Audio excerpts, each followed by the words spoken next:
গুরুজি, যতক্ষণ না আমার বাচ্চা হবে না, আমি কিন্তু আপনাকে ছাড়বো না। আমি তোমার কোল ভরিয়ে তবেই ছাড়বো বালিকা। তার জন্যে যত দিন সময় লাগুক না কেন। হুম, ইউ আর সো সুইট গুরুজি। আচ্ছা গুরুজি, একটা কথা বলবো? বলো বালিকা। আপনার কাছে তো এত পয়সা আছে, তাও আপনি এই সাধু বেশে কেন থাকেন? আমি ঠিক বুঝতে পারলাম না বালিকা।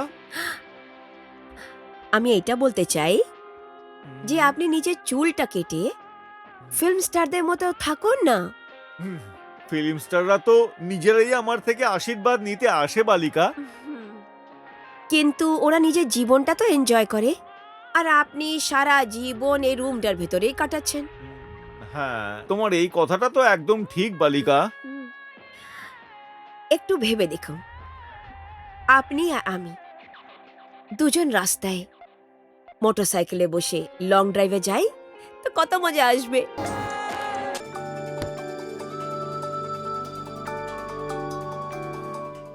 গুরুজি, সোহান সাহেব আপনার থেকে দেখা করার জন্য অনুমতি চাইছেন। হ্যাঁ হ্যাঁ, ওনাকে আসতে বলো।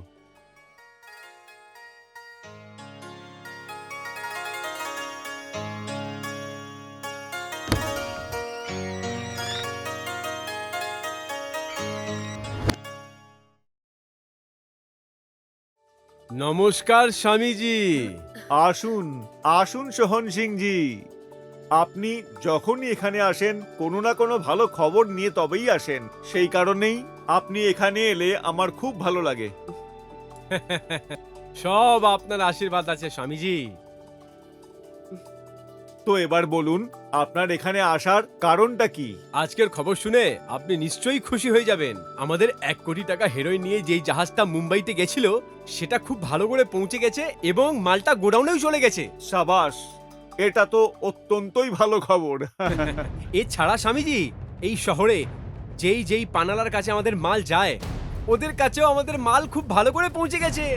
সাবাস, তুমি কিন্তু নিজেকে খুব কাজের লোক বলে প্রমাণ করছো সোহন সিং। সব আপনার আশীর্বাদ আছে স্বামীজি। আর আপনার আজ্ঞা অনুযায়ী এই পুরো শহরের নেটওয়ার্ক হয়ে গেছে আমাদের হেরোইনের, আর এখন পর্যন্ত কেউ জানতেও পারেনি এর ব্যাপারে। আর হ্যাঁ, যেই পানালাকে আমরা মাল সাপ্লাই করেছি ওদের স্ট্রিক্টলি বলে দিয়েছি যে হুটপাট করে কাউকে মাল যেন না দিয়ে দেয়, যেন আমাদের পরবর্তীকালে কোনো খাতরা না হয়। আমি তোমার কার্যকলাপে অত্যন্ত খুশি। আগামীবার বিদেশে আমাদের আশ্রমের যে কোনো শাখা যখন খোলা হবে তখন তার হেড আমি আপনাকেই বানিয়ে দেব। স্বামীজি, যদি আপনার আশীর্বাদ এইভাবেই আমার উপর থাকে তাহলে আমি নিজের কাজ ইমানদারি দিয়ে করতেই থাকবো। এই 1 কোটি টাকা অ্যাডভান্স। সাবাস সাবাস। এটা সামলান, আমি আসছি এবার। নমস্কার। আয়ুষ্মান ভব, আয়ুষ্মান ভব।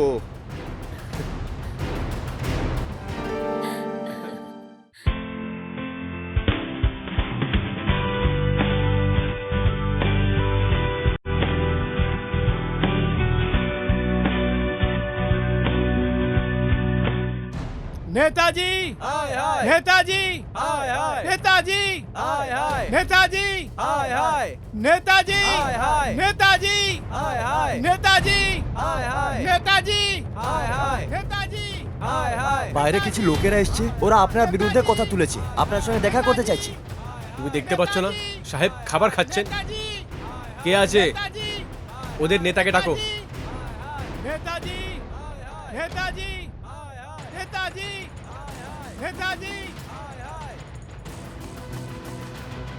মন্ত্রীজি প্রমিস করেছিল আমাদের বাচ্চাকে খোঁজার জন্য পুরো জান লড়িয়ে দেবেন, কিন্তু আজ পর্যন্ত মেয়েদের কোনো খবর নেই। দেখুন, এটা নিয়ে মন্ত্রীজি অনেক চিন্তিত আছেন।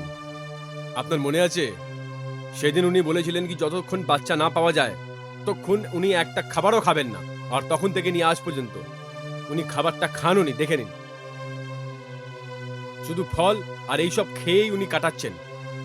আপনি জানেন কি ইনি কি কি করেননি? অনেক স্ট্রিক্ট স্টেপ নিয়েছেন, অনেক কটা পুলিশ আর কনস্টেবলকে সাহেব সাসপেন্ড করে দিয়েছেন। আপনি জানেন কি? নিউজ পেপার আর টিভিতেও আমরা বিজ্ঞাপন দিয়ে দিয়েছি বাচ্চারা অবশ্যই পাওয়া যাবে। আর যে বাচ্চাকে খুঁজে নিয়ে আসবে আমরা ওকে 1 লাখ টাকা ইনাম দেবো। সব এরিয়ার গুন্ডা এবং বদমাশ থেকে আমরা কথা বলে নিয়েছি, কিন্তু এইভাবেই তো কাজগুলো হবে।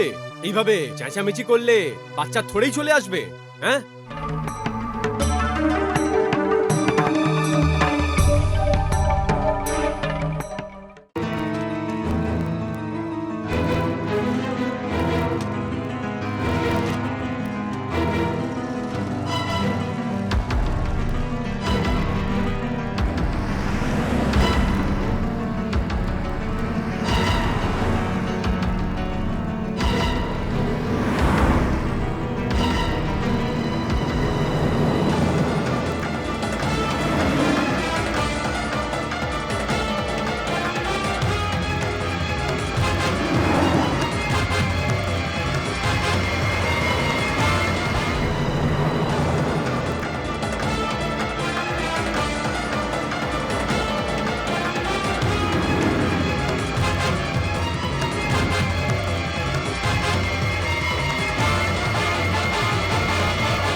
আয়ুষ্মান ভব।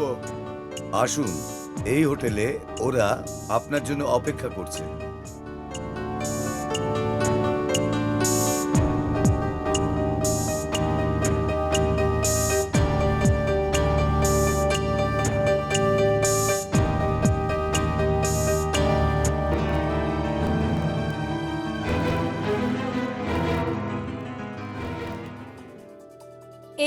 এইসব কি হচ্ছে স্বামীজি? আপনি কিছু বলছেন না কেন? এটা আমরা কোথায় এসেছি? বালিকা, আমাকে সাক্ষাৎ করার জন্য এখানে একজন ফরেন ডেলিগেট এসছে, যিনি এই হোটেলে উঠেছেন, আর আমরা তার সঙ্গেই সাক্ষাৎ করতে কিন্তু- এসেছি। কিন্তু ইন্সপেক্টর বাবু তো আমাকে অন্য কিছুই বলেছেন। ইনি তো ভয়ই পাইয়ে দিয়েছিলেন। হ্যাঁ হ্যাঁ বালিকা, তোমার সাথে দেখা করার আগে ওনার সাথে আমার কথা হয়ে গেছিল, সেই জন্যই তো আমি চুপচাপ তোমার সাথে এখানে চলে এলাম। তাহলে আপনি আমাকে মিথ্যে কথা কেন বললেন? আমি এটা দেখতে চেয়েছিলাম তুমি স্বামীজিকে কতটা চাও।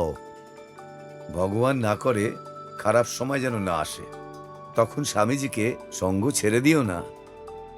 তুমি তো এটা নিশ্চয়ই শুনেছ, যখন জাহাজ ডুবতে যায় তখন সবাই নিজের প্রাণ বাঁচাতে যায়, কেউ কাউকে সাহায্য করে না। কিন্তু আমি স্বামীজির সাথে সারাক্ষণ থাকবো। আচ্ছা, তাহলে আপনি আমার পরীক্ষা নিচ্ছিলেন? হ্যাঁ, তাহলে কি জানতে পারলেন আপনি? আমি বুঝেছি আপনি স্বামীজির একনিষ্ঠ ভক্ত। খারাপ সময় পড়লে আপনি নিজে প্রাণ দিতে স্বামীজির জন্য পারেন। ওকে, নাও ইউ রিল্যাক্স। আমি ওই মানুষদের ডেকে আনছি যাদের সাথে আপনারা দেখা করতে এসেছেন। কতজন লোক আছে ডেলিগেশনে? বেশি নয়, 2 পুরুষ 1 মহিলা। আমাদের উপর মহল থেকে ফোন এসেছে ওনাদের সুরক্ষা এবং সুব্যবস্থার জন্য। এই জন্য আমি ওনাদের থানার বদলে এখানে নিয়ে এসেছি। কিন্তু ওনারা তো আশ্রমও হয়তো দেখতে চান। কথাবার্তার পর আমরা প্রোগ্রাম বানিয়ে নেব। Don't worry, you relax. আমি ওনাদের ডেকে আনছি।